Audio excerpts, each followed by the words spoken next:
Badan Meteorologi, Klimatologi, dan Geofisika atau BMKG memprediksi potensi tsunami 28 meter di Pacitan, Jawa Timur akan terjadi dalam waktu 29 menit. Peringatan tersebut diprediksi BMKG mengingat Pacitan merupakan daerah rawan gempa dan tsunami.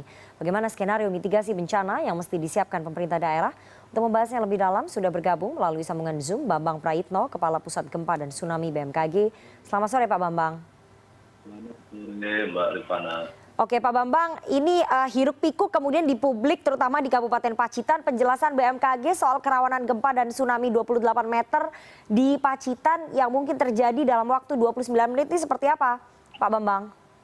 Ya baik Mbak Rifana, jadi saya sampaikan bahwa ini adalah kajian potensi ya, bukan prediksi.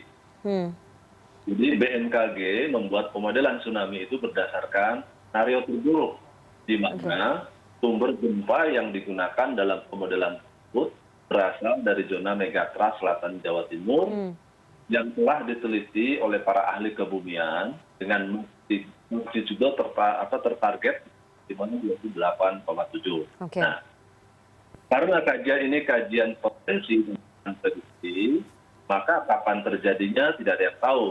Jadi yang dapat dikuantifikasi bahayanya berdasarkan model itu dengan 8,7 yang tsunami dengan tinggi mencapai 25 sampai 28 meter.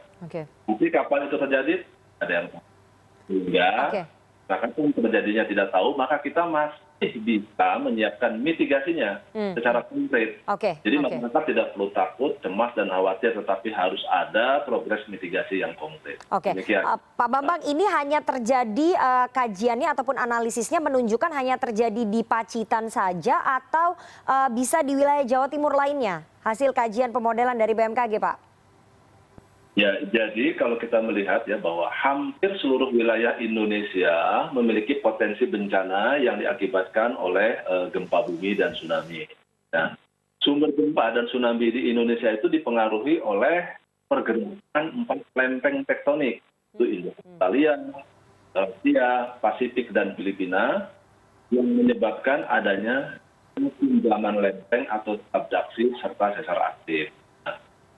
Pada zona subduksi ini ada bagian yang dikenal dengan zona megatrust yang berpotensi menyebabkan gempa kuat pada kedalaman yang relatif dangkal, kurang dari 50 meter. Ada 13 zona megatrust di Indonesia, mulai dari sebelah barat Sumatera hingga selatan Nusa Tenggara, utara Sulawesi dan Maluku, utara Papua. Karena kondisi tektoniknya itu, setiap hari di Indonesia ini selalu terjadi gempa. Itu bagian besar hanya dirasakan oleh rekaman alat. Jadi masing-masing gempa terjadi pada sumbernya baik di zona subduksi maupun di sesar aktif.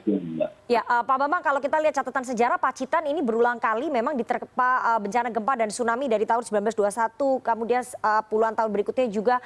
Apakah wilayah Pacitan memang sangat rawan seperti tadi penjelasan Anda? Ya. Di wilayah Pacitan memang sangat rawan gempa dan tsunami karena lokasinya yang berhadapan dengan sumber gempa potensial, yaitu segmen megatrust dengan magnitudo tertarget 8,7. Nah, berdasarkan catatan sejarah, pada tanggal 4 Januari 1840 terjadi gempa di Selatan Jawa yang memicu terjadinya tsunami di Pacitan. Selanjutnya pada tanggal 20 Oktober 1859, terjadi lagi gempa besar di Jawa yang juga menimbulkan tsunami menerjang Teluk Pacitan.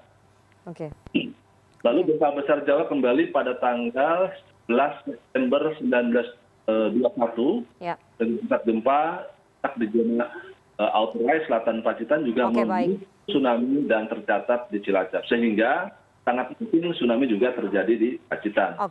Jadi Pacitan juga pada tanggal 27 September 1937 juga terjadi kembali gempa sampai 8 sampai 9 MMI yang menyebabkan 2.200 rumah roboh dan banyak orang meninggal. Saran BMKG apa Pak terkait mitigasi bencana untuk mencegah korban berjatuhan ini di Pacitan? Apakah sudah harus disiapkan jalur evakuasinya atau seperti apa Pak? Ya. Masyarakat sebaiknya tetap waspada dan juga tentu lebih memahami tentang potensi bencana yang ada di wilayahnya. Jadi masyarakat harus meningkatkan upaya mitigasi agar tetap bisa hidup berdampingan dengan kondisi alam tersebut. Nah, Oke. sebagai upaya mitigasi agar tidak banyak jatuh korban, maka ada banyak upaya yang dapat dilakukan untuk mencegah korban saat terjadi tsunami. Jadi pertama, masyarakat perlu mempunyai konsep evakuasi mandiri. Oke. Karena evakuasi mandiri merupakan jaminan keselamatan dari tsunami yang sudah terbukti efektif mampu menyelamatkan masyarakat Pulau Simelu yang sejak ratusan tahun lalu yang dengan kisah semongnya itu. Nah, hal ini karena saat terjadi gempa kuat, maka juga masyarakat pesisir harus segera menjauh dari pantai untuk mendukung efektivitas proses evakuasi bagaimana. Maka harus ada jalur evakuasi sudah disiapkan. Oke. Rambu evakuasi sudah terpasang secara permanen. Ya. Dan adanya kelengkapan fasilitas ini membuat masyarakat yang melakukan evakuasi akan dengan segera mencapai titik kumpul di tempat evakuasi sementara di daerah yang aman. Nah, Oke. selanjutnya masyarakat juga tidak boleh abai dengan peringatan dini tsunami yang disebarluaskan oleh BMKG menggunakan di moda. Nah, masyarakat harus memiliki sikap swasembada informasi gempa dan peringatan dini tsunami serta memiliki respon yang cepat untuk segera melakukan evakuasi. Karena golden time yang cukup singkat. Nah, dalam hal ini pemerintah daerah juga harus sigap dan cepat dalam merespon Baik. warning tsunami untuk Baik.